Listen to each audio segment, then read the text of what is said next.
ఓం శాంతి. శివ పరమాత్మ మహావాక్యాలు. అయితే బాబా దేహతిలో ఉండమంటున్నారు, హద్దులో ఉండొద్దు అని అంటున్నారనమాట. అనంతంలో ఉండమంటున్నారనమాట. అదే దాని గురించి ఏం చెప్తున్నారో మహావాక్యాలు విందాము, తెలుసుకుందాము.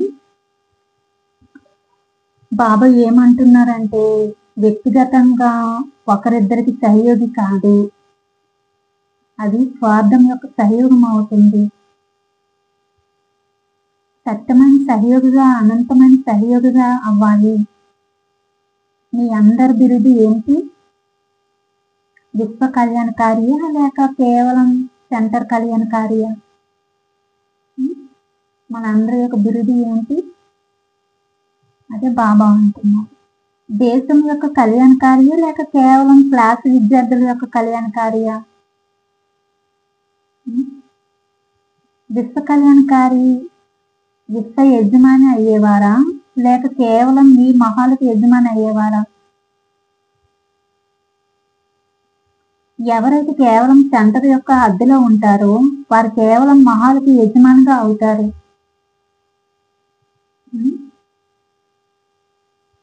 అది అందులోని కూడా ఏదైనా పాపకర్మలు చేస్తే అది ఉండదు, దాసిలే అవుతారనమాట. కానీ మీరు బేహద్ బాబా ద్వారా బేహద్ వారసత్వం పొందేవారు. సెంటర్ యొక్క వారసత్వం కాదు. కనుక సర్వులకి సహయోగి అయ్యి విశేషతను కార్యంలోకి తీసుకురావాలి అని అంటున్నారు. అటువంటి వారిని సహయోగి ఆత్మ అని అంటారు. మా పరివారం, మా సెంటరు, ఇలా అద్దెలు తీసుకుని ఉండిపోవడం అనమాట. మా గీత పాఠశాల, ఇక్కడ వాళ్ళు ఎవరిని ఎత్తి వెళ్ళకూడదు, ఇక్కడే ఉండాలి, ఇంకొక దీంట్లోకి వెళ్ళకూడదు, ఇక్కడే సేవ చేయాలి అని ఇలా అద్దెలోని తీసుకొని ఉండడం అనమాట. అలా అయితే ఎవరు అంటున్నారు బాబా. కనుక సర్వులకి సహయోగాన్ని విశేషతను కార్యంలోకి తీసుకురావాలి. అటువంటి వారిని సహయోగి ఆత్మ అని అంటారు. ఈ విధి ద్వారా శక్తిశాలి ఆత్మ సర్వశక్తులు కేవలం స్వయం పట్లే కాకుండా సర్వల పట్ల సేవలో ఉపయోగిస్తుంది. అందరిలో సహన శక్తి ఉండదు, మీ దగ్గర ఉంది. ఆ శక్తి ఇతరులకి ఇవ్వాలి. అందరిలో అయితే సహన శక్తి ఉండదు, అది మీ దగ్గర ఉంటుంది, నా ద్వారా వస్తుంది కాబట్టి అది అందరికీ ఇవ్వాలి. ఇది శక్తిని సేవలో ఉపయోగించటం. కేవలం సహనశీలతతో ఉంటాను అని ఆలోచించకండి. కానీ మీ సహనశీలత గుణం యొక్క లైట్ మైట్ ఇతరుల వరకు చేరాలి. లైట్ హౌస్ యొక్క ప్రకాశం కేవలం తన పట్లే ఉండదు, ఇతరులకి వెలుగు ఇచ్చేట్టుగా మార్గం చూపే విధంగా ఉంటుంది. ఈ విధంగా శక్తిరూపంగా అంటే లైట్ హౌస్ మైట్ హౌస్ అయ్యి ఇతరులకు దాని లాభాన్ని అనుభవం చేయించాలి. వాళ్ళ నిర్బలత యొక్క అంధకారం నుంచి శక్తి యొక్క వెలుగులోకి వచ్చినట్లు అనుభవం చేసుకోవాలి.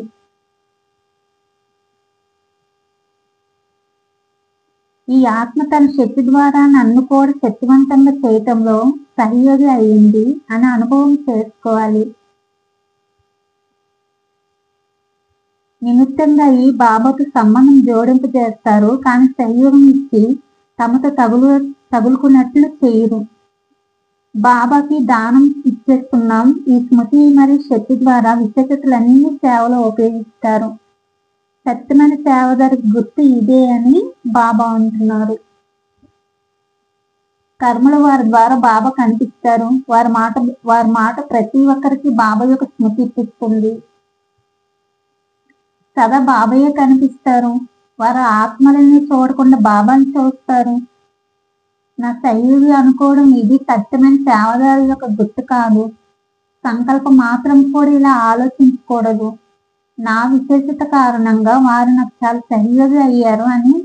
ఒకవేళ బాబాని చూడకుండా మిమ్మల్ని చూస్తే అది సేవ కాదు.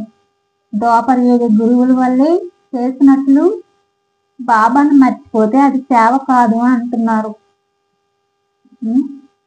అంటే ఆత్మను చూడడం, దేహాన్ని చూడడం, స్వార్థంతో చేయడం, అద్దెలో ఉండిపోవడం, అద్దె పరివారం వరకు సేవ చేయడం, అద్దెలోని వాళ్ళని కూడా వాళ్ళ దీంట్లో వాళ్ళ కంట్రోల్లో ఉంచుకోవడం, ఇవన్నీ కూడా పాపం కింద తయారవుతాయి అంటున్నారు.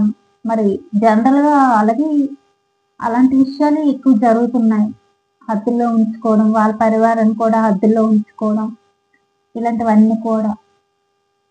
ఎందుకంటే వాడు బాబాని చూడట్లేదు, దేహాన్ని చూస్తున్నారనమాట.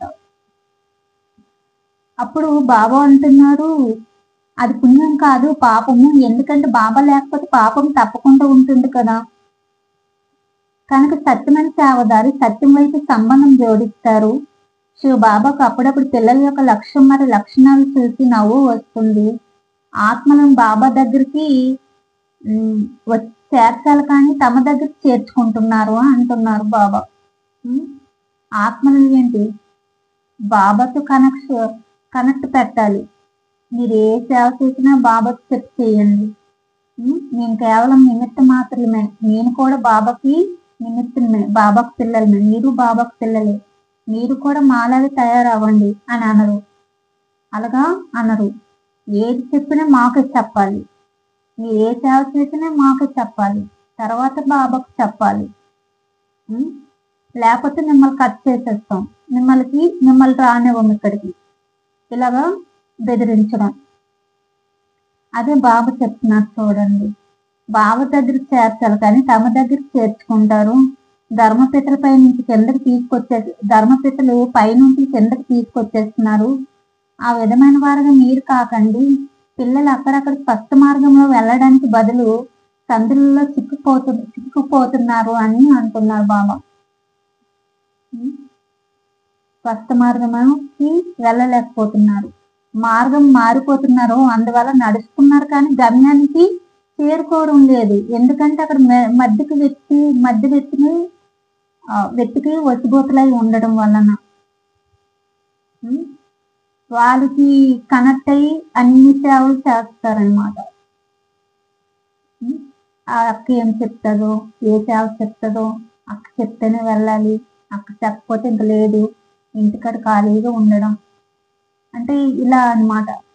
లేకపోతే ఇంకేమి సేవ అవకాశాలు ఉన్న చేయరు, టాలెంట్ ఉన్న చేయరు, విశేషతలు ఉన్న చేయరు, ఆ బాబాని శక్తిని తీసుకొని కూడా సేవలు చేయరు. ఎందుకంటే అక్కడి నుంచి ఏం ఆర్డర్లు రాలేదు కాబట్టి. అలా కాదు అంటున్నారు బాబా. అందుకే సందులో చిక్కుకుపోతున్నారు, మార్గం మర్చిపోతున్నారు, అందువల్ల నడుస్తున్నారు కానీ గమ్యాన్ని చేరుకోవడం లేదు. మరి అర్థమైందా? సత్యమైన సేవాదారి అని ఎవరిని అంటారో ఈ 3 శక్తులు లేదా విశేషతలని దేహద దృష్టి ద్వారా సేవలో ఉపయోగించండి అని బాబా అంటున్నారు. అచ్చా, అంశాంతి.